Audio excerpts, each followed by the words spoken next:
Yan, ito nga pala yung mga newborn, no? Sigma. Sis, anong batch nyo?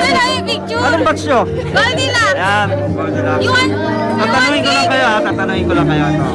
So, ano yung pakiramdam, no? Makasama sa kapatiran ng tao, Gamma Sigma. So, ikaw muna, sis. Siyempre, masaya. Masaya. Masaya mo nga talagang masaya, no? Ganyan ang tunay na masaya. Yung napakita namin, simple saya lang. Siyempre, masaya na naging parte kami na Sigma kasi dito na namin talaga mapapakita kung ano yung tunay na motibo namin kung bakit kami sumali sa mga ito. Masaya po, lumawak po yung marami pong naging kaibigan. Ganun po. Ay, Pero kaibigan pa ba or kapatid na, no? kapatid po. Yan, yung mga kapatid. Ito naman, si sis. Super. Sis. Super na-enjoy.